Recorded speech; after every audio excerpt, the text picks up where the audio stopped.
সবাই কেমন আছো? আশা করছি ভালো আছো। আমার নতুন একটি ভিডিওতে তোমাদের আবারও স্বাগত। তো এখন সন্ধ্যাবেলা থেকে ভিডিওটা স্টার্ট করলাম। এখন বাজে 7টা বাজতে 5 মিনিট মতো বাকি আছে।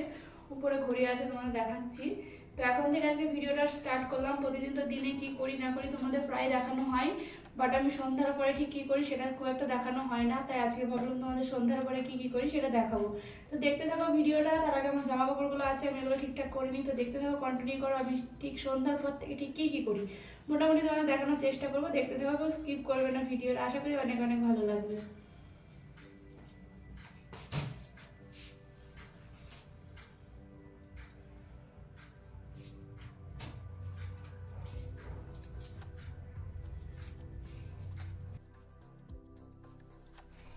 তো সন্ধ্যা লেগে গিয়েছে এদিকে, যেহেতু 7টার দিকে সন্ধ্যা লাগে, তো 7টার সময় আমি সন্ধ্যাটা দেখিয়ে নিচ্ছি।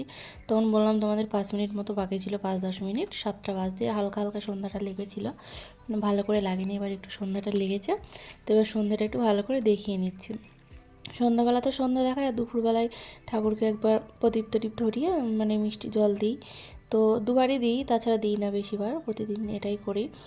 তো দুবেলা ঠাকুরকে পুজো করি, আর এক একদিন আমিও করি, এক একদিন যদি ওর আগে সকালে স্নান হয়ে যায়, ওকে বলি করে ফেলতে, মানে ওর যদি পুজো হয়ে যায়, এই মানে স্নান হয়ে যায় সেজন্য।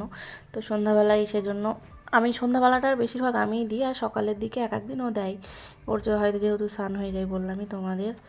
তো প্রদীপটা কী সুন্দর জ্বলছে, তাই তোমাদের দেখালাম। দেখো, এরকম প্রদীপের শিখাটা যেমন জ্বলছে, এরকম অনেকের আছে, অনেকের মনের ভিতরে এরকম জ্বলছে।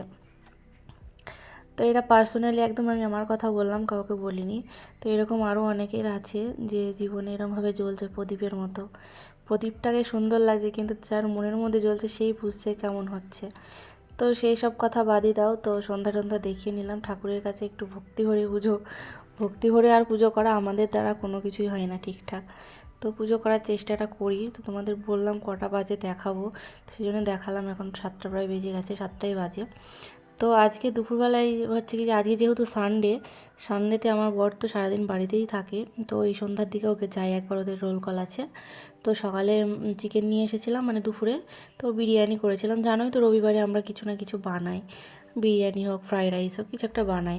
তো যেগুলো বোনলেস চিকেন সেগুলো রেখে দিয়েছিলাম, কেননা কদিন ধরে বলছিল পকোড়া খাবে। আর ও সন্ধ্যাবেলায় না বাড়ি আসলে বলে এটা খাবো ওটা খাবো, কিছু একটা বানিয়ে দাও। তো আমি ভাবলাম আজকে একটু পকোড়াটা বানানোই যাক। আর ওই চিকেনগুলো দিয়ে মানে হাড্ডিগুলো তো, এগুলো তো বিরিয়ানি বানিয়েইছি। তো বিরিয়ানি খাওয়াটা আজকে দেখাইনি তোমাদের, প্রতিদিন তো আর দেখাতে ভালো লাগে না একই জিনিস। তো জানোই তোমরা রবিবারে কিছু একটা বানাই। তো বোনলেস চিকেনগুলো রেখে দিয়েছি, তো এটা দিয়ে আজকে পকোড়া বানাবো, মানে মশলা মাখিয়ে রেখে দিয়েছি। সেই জন্য তাও সন্ধ্যার দিকে একটু ধনেপাতা কুচি করে আর পেঁয়াজ কুচি করে একটু বেসন টেসন ময়দা টয়দা দিয়ে এটাকে গুলে নেব। তাছাড়া এমনি তো সব কিছু দিয়েই রেখেছি। তো এটা গুলে দিলেই তারপরে ও বাড়ি আসলে তারপরে শুরু করব রান্নাটা। যেহেতু আমি এখন ওই বাকি ছিল সেগুলো দিয়ে রাখলাম, আর দুপুরে মশলাটা মাখিয়ে ম্যারিনেট করে রেখে দিয়েছিলাম। তো কেমন হবে জানি না, আমার সঙ্গে খুব একটা ভালো আমি তো রান্না করতে পারি না। তা কেননা আমার সঙ্গে কোনো দিনই ভালো খুব একটা রান্না হয় না, কেন জানি না, কি জানি কোনো রান্না করলে আমার সাথে ভালো হয় না খেতে, এটা আমি বলি। তাছাড়া মোটামুটি ওরা মানে যারা খায় তারা তো আমাকে হয়তো সান্ত্বনা পুরস্কার দেয়, হয়েছে ভালো। কিন্তু আমি জানি আমার রান্না ভালো হয় না, কেন জানি না, আমি রান্না করতে পারি না। কিন্তু তাও চেষ্টা করি, কিছু তো করার নেই, করতে হবে। তো মোটামুটি তারপরে ও বাড়ি আসার পরে ও বললো আমি ভাজি, তুমি এগুলো তুলে তুলে দাও তেলের মধ্যে, আমি ভেজে নিচ্ছি। তো আমি বললাম ঠিক আছে তাহলে তুমি তুলে নাও, আমি এগুলো কড়াতে দিচ্ছিলাম। আর ওদিকে দুধটা বসিয়ে দিয়েছিলাম, যেহেতু সন্ধ্যা এখন প্রায় 8টা বেজে গেছে। এখন একটু পকোড়া আর কফি খাবো, কিন্তু বাট প্রচণ্ড অ্যাসিডিটি হয়ে যাবে পকোড়া খেয়ে আর এই যে কফি খেলে। কিন্তু তাও ইচ্ছা করছে, খেতে তো হবে, ইচ্ছাকে তো ই করা যায় না। তো সেই জন্য খেতে হবে। ও বলছে করো, অনেক দিন ধরে খাইনি, তুমিও বলছো অনেক দিন খাওয়া। আমি বললাম হ্যাঁ বানাই তো, যাহাই হবে, একটু গ্যাস ট্যাস যাহাই হবে। তো সেই জন্য দুজনে মিলে বানিয়েই ফেললাম আজকে। পকোড়াটা খেতে কেমন হবে সেটা সব থেকে বড় কথা। অ্যাসিডিটি তো হবে ঠিক আছে, কিন্তু খেতেই তো ভালো হবে না মনে হয়, খেতে পারবে কি না আদেও সন্দেহ। আমার তৈরি করা পকোড়া মানে সব কিছুই মানে আমি করেছি, জিনিসপত্র মাখিয়ে রেখে, ও শুধু মানে ভেজে ভেজে তুলে নিচ্ছিল। তো দেখা যাক কেমন হয় খেতে। আর তারপরে ও এগুলো তুলে কফিটা, দুধটা যেহেতু হয়ে গেছে গরম, তো বললো আমি কফিটা বানিয়ে নিচ্ছি, আর একবার দিয়ে দাও তুমি, মানে কড়ার ভিতর যে কটা বাকি আছে এবারেই হয়ে যাবে একবারে। তো সেই জন্য আমি ওই কটা সব দিয়ে দিলাম, আর ওইদিকে কফিটা বানিয়ে নিচ্ছে।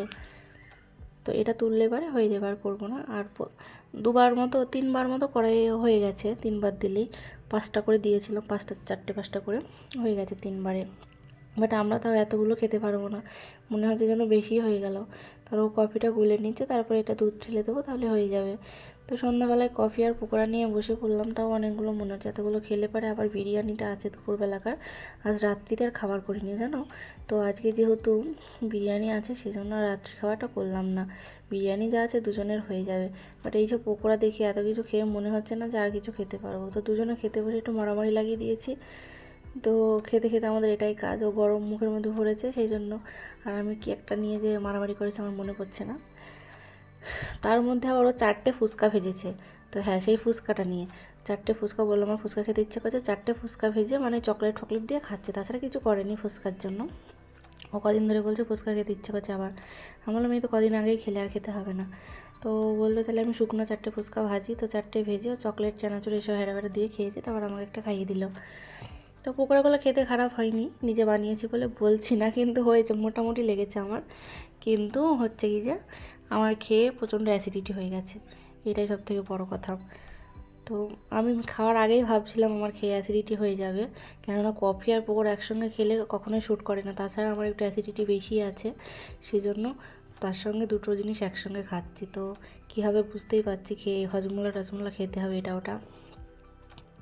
তো দুজনে মিলে সন্ধ্যাবেলায় গল্প করতে করতে একটু কফি আর পকোড়া তো খাওয়া হলো বেশ আনন্দ করে, তারপরে বিরিয়ানিটা আছে, বিরিয়ানিটা খাবো। বাট ও বলছে এই খেয়ে আমি আর বিরিয়ানি খেতে পারবো না, কিছুই খেতে পারবো না, আমার পেট লোড হয়ে গেছে। আমি বললাম তাহলে যা আছে অল্প অল্প করে খাবো দুজনে, বেশি খেতে হবে না, অল্প অল্প করেই খাবো দুজনে। ও বললো ঠিক আছে, দেখবো, অল্প অল্প খাবো, তো যা থাকবে থাকবে, না থাকবে না থাকবে। তো সন্ধ্যাবেলাতেই মানে এটা খেতে খেতে 8:30 প্রায় 9টা বেজেই গেল আমাদেরগুলো ভেজে এনে খেতে খেতে। তো এরপরে আবার বিরিয়ানি খেতে খেতে রাত 9:30টার দিকে বিরিয়ানিটা খেতে গিয়েছি।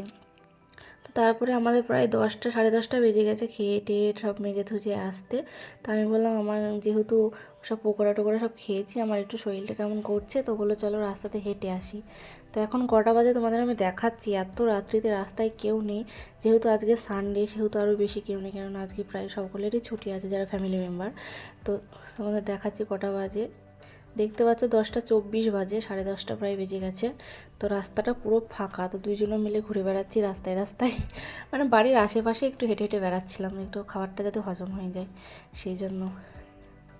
তো দুজনে মিলে একটু ঘুরে বেড়াচ্ছি, আর তোমাদের দেখাচ্ছি অন্ধকার কেমন রাস্তাটা, মানে রাস্তাতে তো আলো আছে বাট পুরো ফাঁকা শুনশান করছে রাস্তাটা, কেউ নেই, দুজনেই আছে, আর কুকুরগুলো আছে এগুলো সব তো বাড়ি, যদিও মানে ঘর, সবাই ঘরে ঘরে আছে। আজকে সানডেতে সবাই রেস্ট করছে তাড়াতাড়ি, যেহেতু ছুটি হয়ে গেছে সবারই, সেই জন্য আজকে সবাই রেস্ট করছে। তো আমরা দুজনে হেঁটে হেঁটে বেড়াচ্ছি, দেখতে পাই যে রাস্তাটা কত ফাঁকা। তো চলো যাই হোক, সারাদিন বলতে সন্ধ্যার পর থেকে যে ভিডিওটা করলাম তোমাদের কেমন লাগলো জানিও, আশা করি ভালো লেগেছে। যদি ভালো লেগে থাকে লাইক কমেন্ট অ্যান্ড শেয়ার। তো সবাই ভালো থেকো, সুস্থ থেকো, দেখা হবে পরের ভিডিওতে।